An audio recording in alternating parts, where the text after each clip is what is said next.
buenas tardes. Estamos hoy a 22 de octubre de 2024 en Biomatemáticas 1. Ok. Bien. Bueno, ahí dice biomatemáticas, aunque no me lo crean.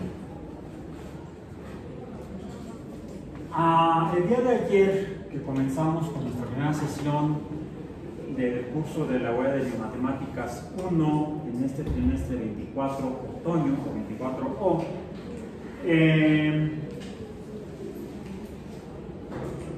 al final mencionamos y presentamos que la biología como ciencia se funda a partir de 3 paradigmas. El primero, paradigmas o leyes fundacionales de la biología.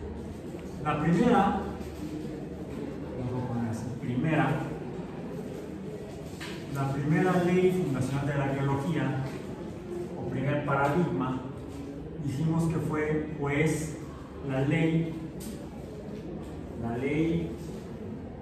no, es una teoría, perdón, me estaba equivocando. Los teoremas, tampoco.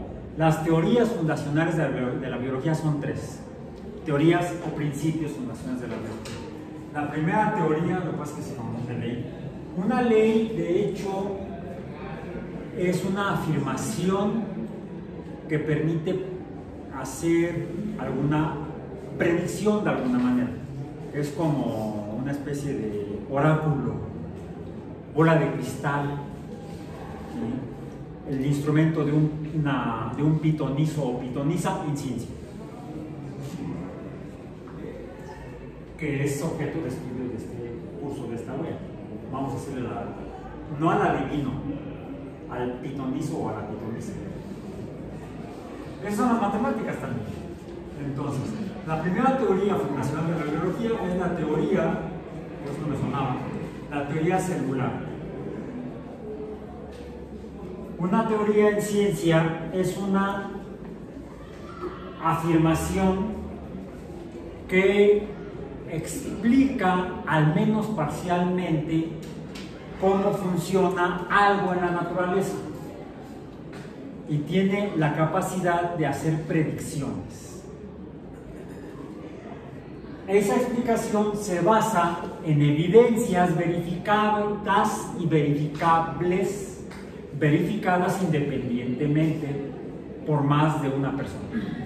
Alguien la postula, una explicación de algo de la naturaleza, a eso le llamamos en ciencia hipótesis. Yo creo o propongo que algo funciona de tal manera, es una hipótesis.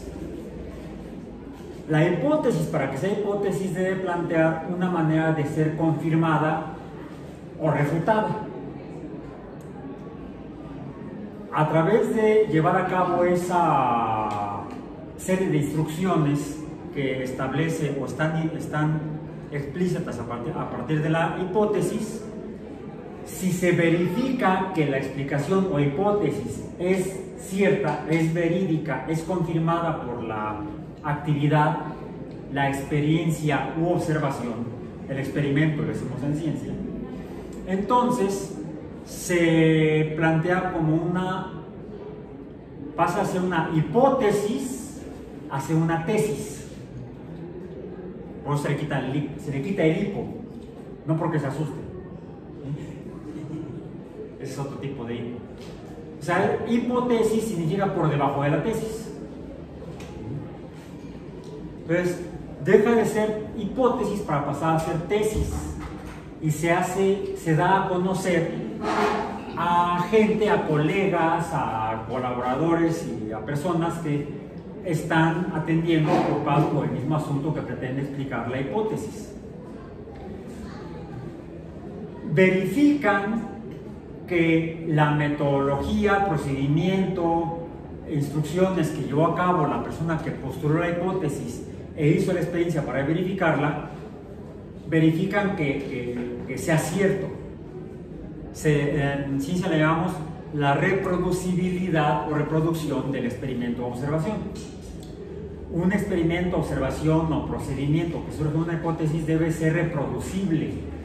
Alguien más, aparte del autor original, debe ser capaz de hacerlo.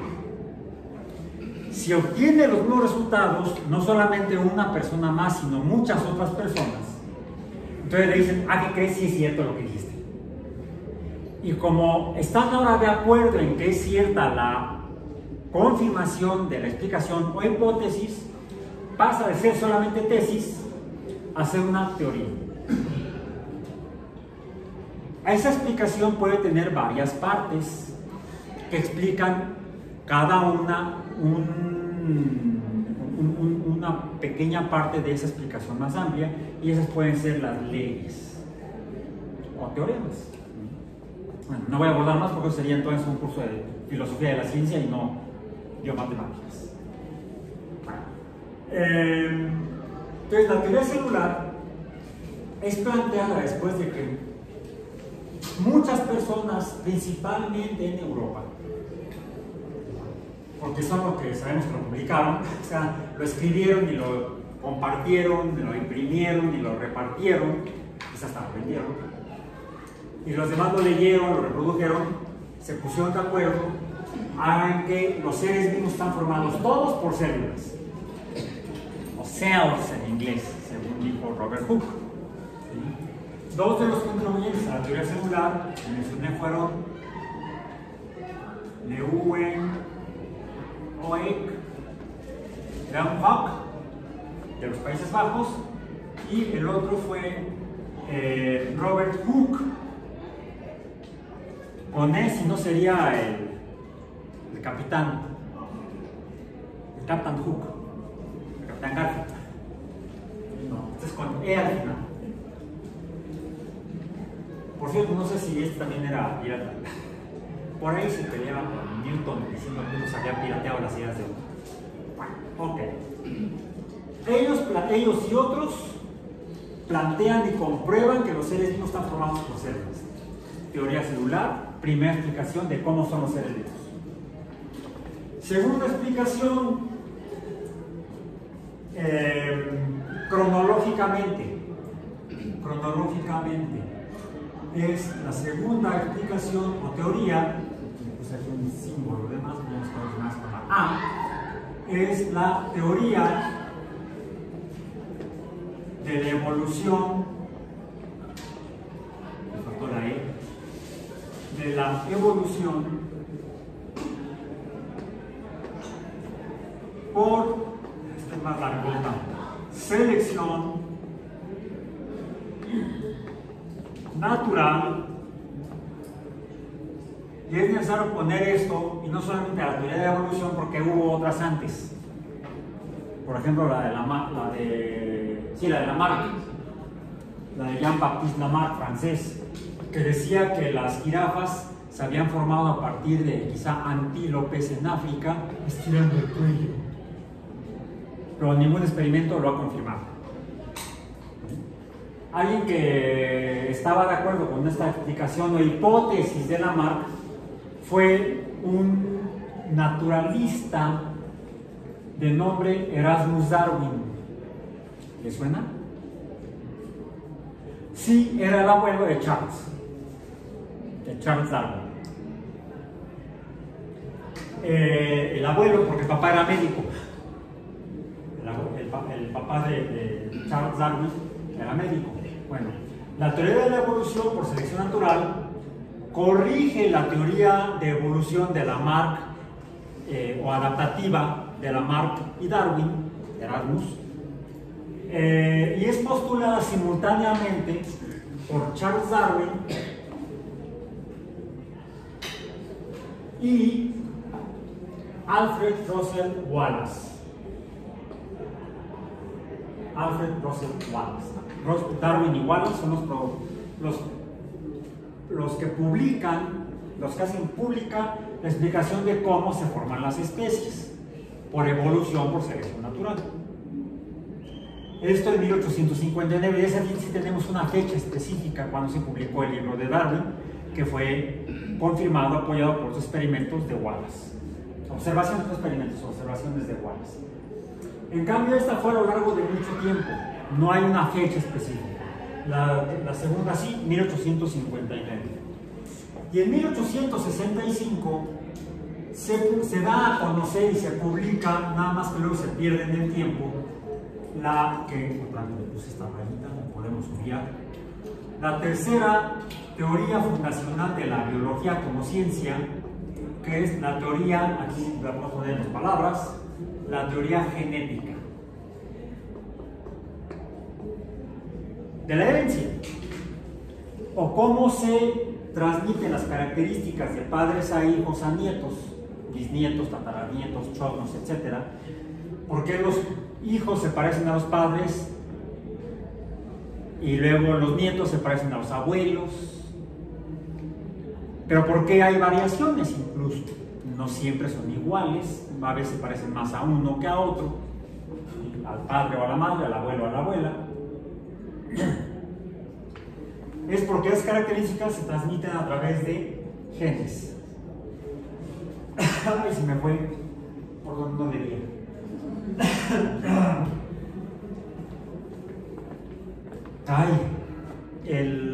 La anatomía del organismo humano es altamente imperfecta. Tiene muchos defectos. Si hubiera habido un creador, un todopoderoso, altamente sabio e inteligente, lo habría hecho diferente seguramente. Vivimos al borde del equilibrio del accidente. Cada paso que damos es un paso al borde del equilibrio. Esta es postulada y publicada por primera vez en 1865, dijimos, por Gregor Mendel. Mientras que Darwin y Wallace publicaron esta ante la Sociedad Linneana de Londres, Linnean Society, Gregor Mendel la presentó ante la Sociedad Botánica de Moravia. Decíamos en lo que ahora es la República Checa, o Chequia se llama ahora, así como los Estados Unidos mexicanos se llaman, les dicen México, la República Checa es Chequia. Bueno, Mendel conoció el texto de Darwin sobre el origen de las especies por medio de selección natural, etcétera, etcétera, etcétera, publicado en 1859, vendido en 1859. Por supuesto, ya Mendel estaba trabajando con los guisantes, con los chícharos, arvejas, Pisum sativum, como dice en el artículo que ayer presentamos para que leyeran ustedes, si no todos no hay problema, hasta la página, hasta las primeras 8 páginas les decía yo. En este artículo que se titula Experimentos en la hibridación de las plantas, por eso es que Mendel se le ocurrió presentárselo a botánicos, son plantas, describe, justifica por qué lo hace, y explica cómo y con qué lo hace. ¿Con qué lo hace? Aquí no dice chicha. Menciona, otro día les cuento la anécdota, pero tuve un problema con la palabra chicha. No se usa en todos los países de habla hispana o castellano. Chícharo le decimos en México. Pero ellos saben, si van a viajar a algún otro país y van al súper y quieren hacer su guisado con chícharos, busquen una lata que tenga la figurita porque por el nombre no lo van a reconocer. Pueden ser verdes o amarillos, que fue como los que usó Mendel. Lisos o rugosos, que fue otra característica. Características constantes y claramente distinguibles unas de las otras. El albumen amarillo se distingue claramente del albumen verde. porque el epitelio es transparente, ¿sí? No es el color del epitelio. El epitelio sí puede ser rugoso o arrugado, o puede ser, en el artículo dice arrugado, me recuerda no sé quién, mis patas de gallo, o liso. Antes era yo liso, no tenía patas de gallo. Bien, y dice que lo hace con, por acá está, ¿en qué página viene? Quebrándose, no eso, viene. ¿En qué página viene lo de la especie? Aquí está. En la página 3 menciona Pisum quadratum, pero dice que no. La diferencia en la forma de las cimas maduras, estas son redondas o redondeadas, y las depresiones, si hay alguna, ocurren en la superficie, siendo siempre de poca importancia o son irregularmente angulares y profundamente arrugadas como el Pisum quadratum. La diferencia en el color del albumen de la semilla o endospermo. El albumen de las semillas maduras puede ser amarillo pálido, amarillo brillante o anaranjado, o bien posee un color verde más o menos intenso. La diferencia de color es fácilmente visible en las semillas, ya que su revestimiento o epitelio es transparente. Así lo dice. ¿Ven? No lo inventé yo, lo escribió en alemán, decíamos originalmente, esta es la traducción al español. Luego aquí menciona Pisum saccharatum, Pisum umbellatum, son varias especies de Pisum que mencionan en el texto, pero termina creo que finalmente aquí dice, la mayoría pertenecen a la especie Pisum sativum, en la página 2, último párrafo del inciso 2. Miren qué curioso. Algo que está usando Mendel al organizar el texto en el que está explicando la metodología en la cual probó su hipótesis, es que le pone números a las diferentes partes. El número 1, observaciones preliminares. Número 2, selección de las plantas experimentales. Entonces, las plantas experimentales deben necesariamente, 1, sigue usando números.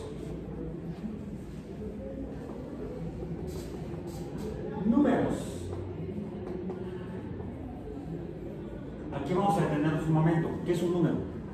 ¿O qué son los números?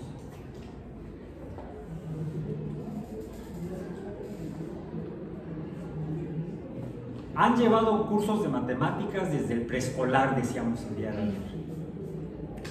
Es más, en preescolar les mostraban por primera vez los números, del 1 al 10. Y les dijeron que eran los números. Bueno, en la primaria. Y no te acuerdas, eras muy pequeño. En la secundaria, en la preparatoria, en el bachillerato. A lo mejor sí, pero no se acuerdan, como mencionas. ¿No es como un lenguaje universal? ¿Mandé? ¿No es como un lenguaje universal? Universal se habla en todo el universo. Ajá, o sea, bueno. Luego te puedo invitar a mi curso de astrobiología. Sí, imparto también un curso de astrobiología. Es una optativa para biólogos y biólogos experimentales. Entonces. Ajá, pues como un idioma que todos entienden. No, pero ¿qué son los números? ¿Sí? Quizás estás confundiendo los números con la matemática. Ajá, tal vez. Los números son un ente, podríamos decir el elemento, que usamos en las matemáticas para conocer. ¿Para conocer qué? Otra pregunta que se me ocurre. Ok, así como Leeuwenhoek Hooke llamó a esas cosas celdas, cells, en español decimos células, no inventó las células, tampoco inventó el microscopio. No sabemos quién inventó el microscopio. El primero en haber usado un lente tallado que deforma las imágenes para ver cosas pequeñas, que lo haya escrito, fue Leeuwenhoek. Si alguien lo hizo antes y lo escribió, ni modo, se perdió en el tiempo. Ahí también, el primero que escribió que vio estrellitas moviéndose alrededor de Júpiter fue Galileo. Por ahí luego salió otro cuate también europeo que dijo, un tal Simón Marius, que dijo, no, yo las descubrí antes. Y Galileo le dijo, a ver, enséñame tu libro o tu artículo donde lo publicaste. No lo hice. Por eso conocemos a esas estrellas como satélites o lunas galileanas y no de Simón Marius. Por cierto, el nombre con las que los conocemos sí se los puso Simón Marius, porque Galileo, siendo matemático, les puso como nombre 1, 2, 3 y 4. Las numeró. Era matemático, usaba los números. ¿Qué son los números? Los podemos usar para nombrar cosas. ¿Qué cosa? ¿Y qué diferencia habría, por ejemplo, entre un 1, un 2 y 3?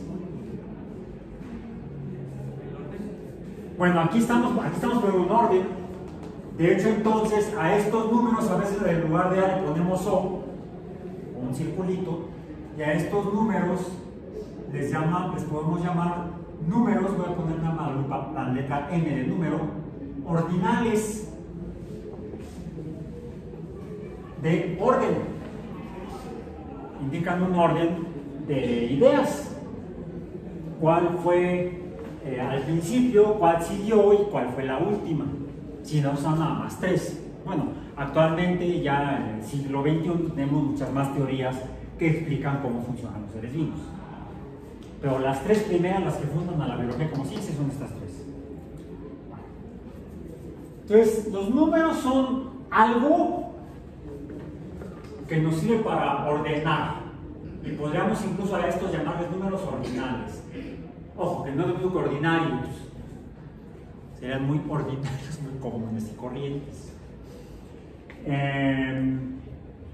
Entonces, ¿habrá otro tipo de números? Es más, yo aquí estoy de lo que he escrito en el pizarrón, he escrito 3 tipos de números diferentes.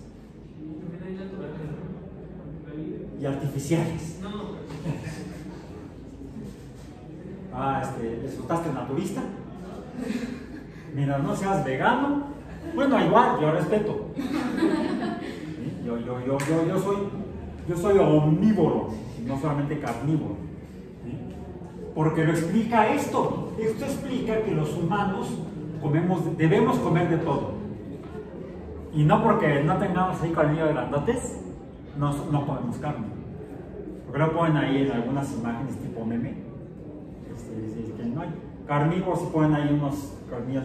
¿Han visto maxilares de gorila? ¿O de chimpancé? Bueno, los chimpancés no, porque son hasta caníbales. Sí. Pero los gorilas no. Los gorilas que están así,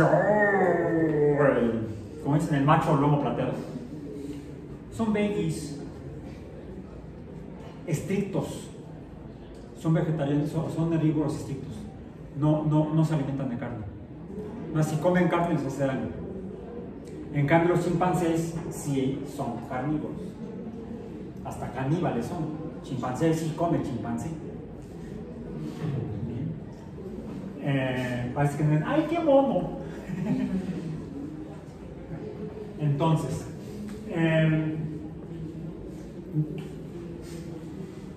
¿y de qué tamaño son los cuernos de los gorilas? Porque son instrumentos de defensa también. O sea, no solamente con base en un análisis de dentaduras se puede explicar de qué se nutre un animal. Hay que estudiar todo su sistema digestivo y ya más profundo su sistema enzimático. La bioquímica nos explica qué puede digerir y qué no. Incluso su flora intestinal, que es preferible tener flora y no fauna intestinal. Depende de dónde coman los tacos, ¿no? Bueno, entonces, sí, hay unos tipos de números que son los que tú mencionaste, que son los números naturales. Que vamos a representar y luego lo vamos a ver por qué, con una letra N inclinada y con una patita más gorda que la otra. Esos serán los números naturales. ¿Cuáles son los números naturales? Los que crecen en maceta. No. Decía yo, bueno, esto lo postularon Leeuwenhoek y Hooke. Leeuwenhoek fue el primero en tallar lentes para ver cosas chiquitas, vivas. Quizá ya lo tenía, porque venía una familia de mercaderes de telas. Su familia era de mercaderes y vendían telas. ¿Y cómo se define la calidad de las telas? Por el número de hilos. ¿Y cómo sabes cuántos hilos son?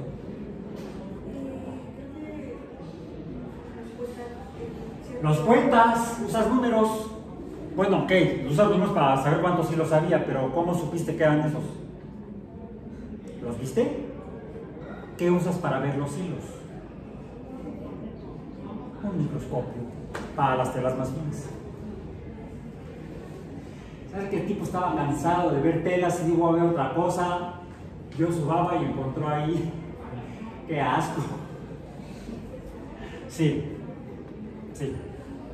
Fue una de las primeras cosas que vio, luego vio gotas de agua, luego gotas de vino y en todas encontró bichos, los microbichos. Entonces inventó el microscopio, inventó el uso del lente para ver seres vivos, el microscopio de uso biológico. ¿Quién inventó los números? No sabemos. Lo que sí sabemos es que ya hace 5000 años en Mesopotamia ya se usaba, con diferente simbología, no con esta. Es más, este tipo de letra que parece antigua, la escritura que usaban en Mesopotamia, la usaban varias de las sociedades que vivían ahí, varios de los pueblos, los acadios, los asirios, los sumerios. Fue la escritura cuneiforme, con palitos, clavaban en tablillas de arcilla. La arcilla que son silicatos, ¿sí? No hemos cambiado, yo uso mi tablilla de arcilla para escribir. ¿Qué es el vidrio? Un silicato. 5000 años y no hemos avanzado. Nada más que no son palitos, uso el dedo. Hay quienes usan la plumita esa. Entonces, se ha encontrado que de las primeras cosas que escribieron en aquel lugar las personas en Mesopotamia fueron números en series de 60, por ejemplo, le llaman sistema sexagesimal, y contaban, por ejemplo, la producción de granos. Una de las primeras actividades humanas, oficios o profesión, fue la de agricultor, y la siguiente fue la de contador público, que era el que llevaba las cuentas del agricultor. Y el que escribió no fue el agricultor, fue el contador. Algunos de los textos más antiguos conocemos son tablas contables. Entonces, además de textos donde describen las plantas que cultivaban, describen las cantidades de plantas que obtenían, las cantidades de plantas o semillas. Se cultivaba trigo, cebada, entre otras. Y contaban cuántas cantidades de cosas producían. Incluso cuántas personas habitaban para saber cómo tenían que distribuir los alimentos. ¿Cuánto cobraron de impuestos ya desde entonces? Nada más que fue lo que señala que le subió el IVA a 15%. Antes era de 10% en México. Bueno, entonces, esos números que se usan para contar desde tiempos de los asirios, o quizá antes, porque se ha encontrado en el norte de África, o sea, no en Mesopotamia, sino en el norte de África, se encontró un fragmento de hueso. Alguien dirá, pues alguien que atrapó algo, se lo comió y lo agarró a mordidas y entonces dejó las marcas de los dientes. No, porque hacían irregulares. Lo que encontraron fue un huesito con marcas, muchas marcas, más o menos de la misma magnitud y equidistantes. El lugar se llama Ishango, donde encontraron eso,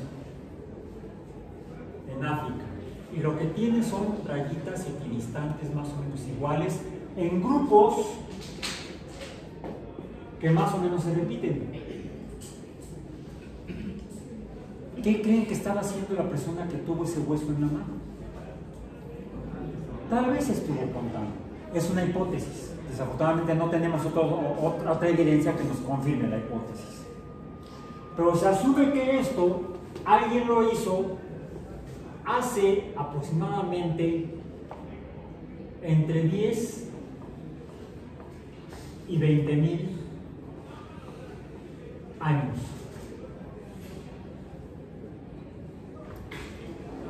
Y esto además hace evidente más o menos cuando es posible que los humanos hayan concebido, tenido la idea de contar. Un número es una forma de representar cantidades de cosas o cantidades de ideas, por ejemplo. Las ideas no son cosas. Entonces, son representaciones de la naturaleza. Bancas, hay muchas o hay pocas, contémoslas. Hay suficientes para las personas que están aquí, contémoslas. Y entonces podemos ver que en este caso sobran bancas. ¿Sí? Para este curso, para otro curso quizás hasta falten bancas.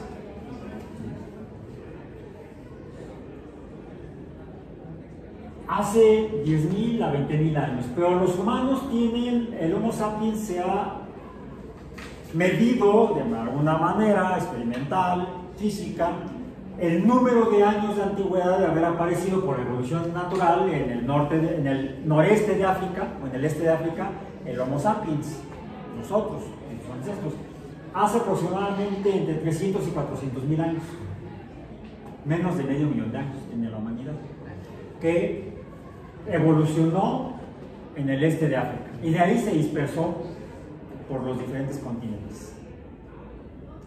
Un poco, primero en uno, luego en otro.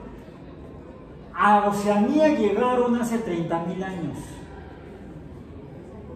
La gente que se encontró luego el capitán Cook, no Hook, cuando llegó a lo que ahora llamamos Australia, llegó a ese lugar primero, ¿sí? No los descubrió el capitán Cook. Australia la descubrieron unos humanos hace 30,000 años. Fueron los descubridores de Australia.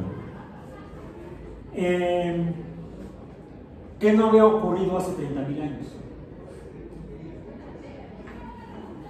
Digamos la invención de los números. Cuando los humanos llegaron a Australia, no tenían la idea o no usaban aparentemente la idea de número.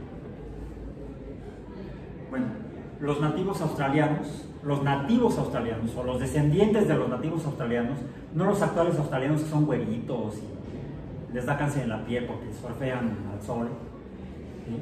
No, los nativos australianos son de piel oscura. No manejan tradicionalmente el concepto de número. No está en su cultura, porque no existía cuando llegaron ahí.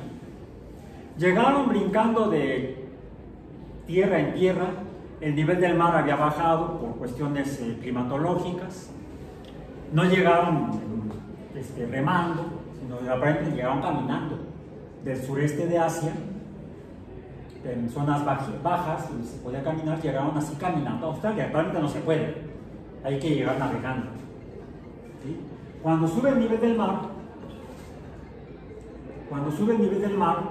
entonces Australia queda aislada del resto de los continentes y los nativos, la gente que se fue a vivir ahí quedó aislada.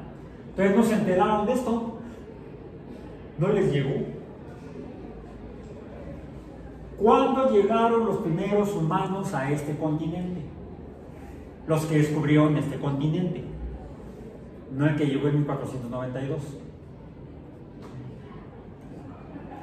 Se estima que hace 15,000 años. Entonces probablemente ya manejaban el concepto del número. Y por ejemplo sabemos que los mayas cuentan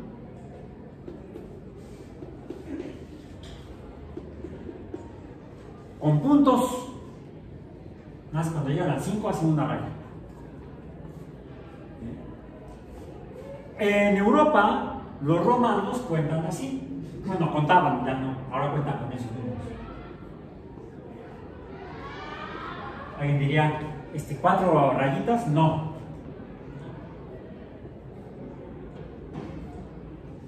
Ya cambia. Por cierto, luego se parecen.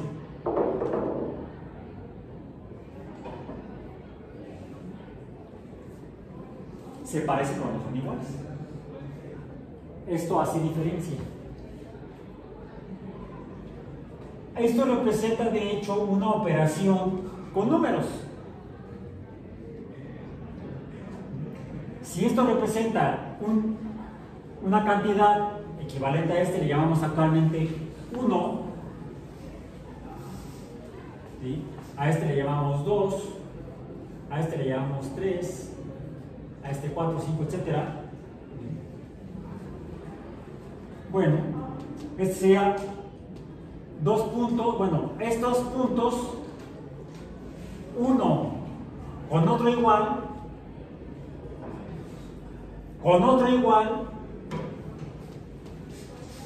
aquí es con otro igual, pero aquí es este menos 1 y acá es este con otro igual a este. Son formas diferentes de pensar. Los mayas, aquí sería este con otro como este. Y este sería el 6. Por cierto, en otros lugares hicieron unos números parecidos a esto.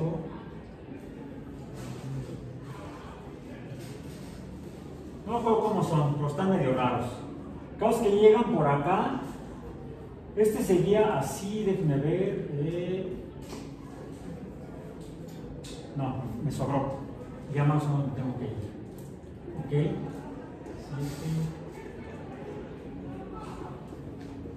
Ok. Ok.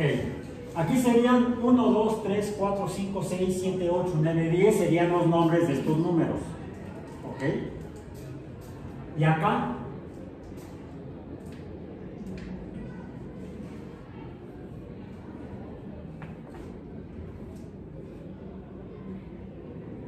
Creo que es así. Cosa que los romanos no tuvieron. Estos son mayas en este continente.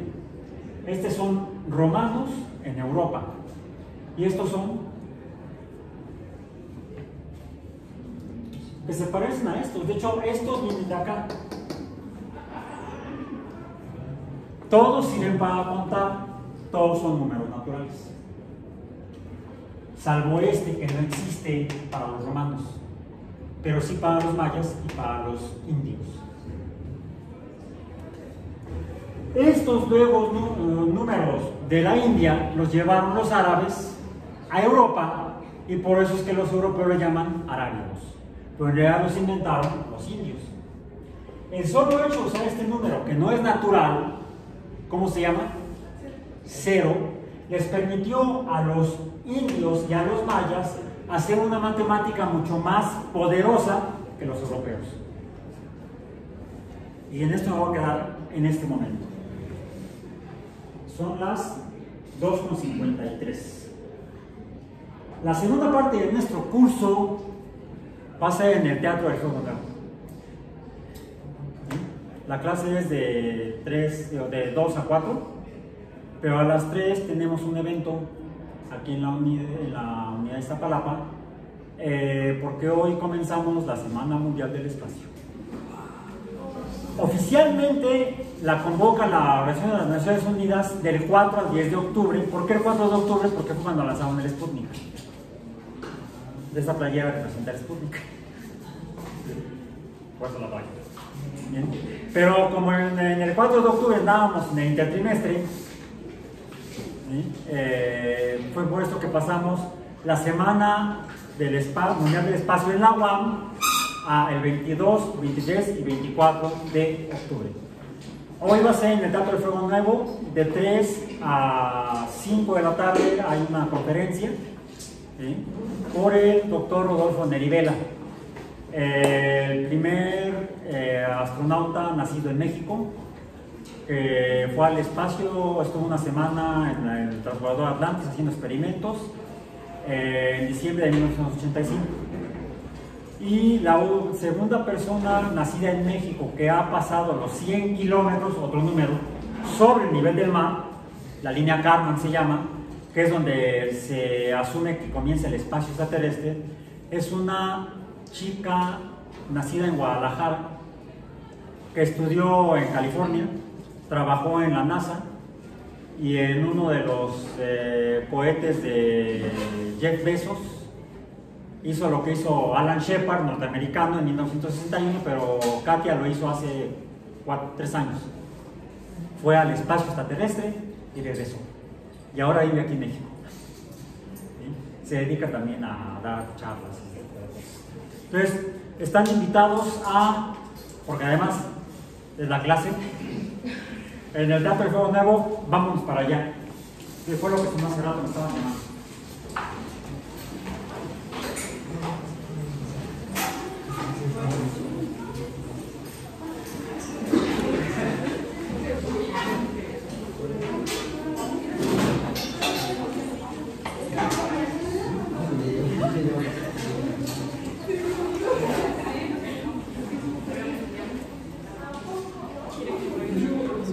Sí, perdón.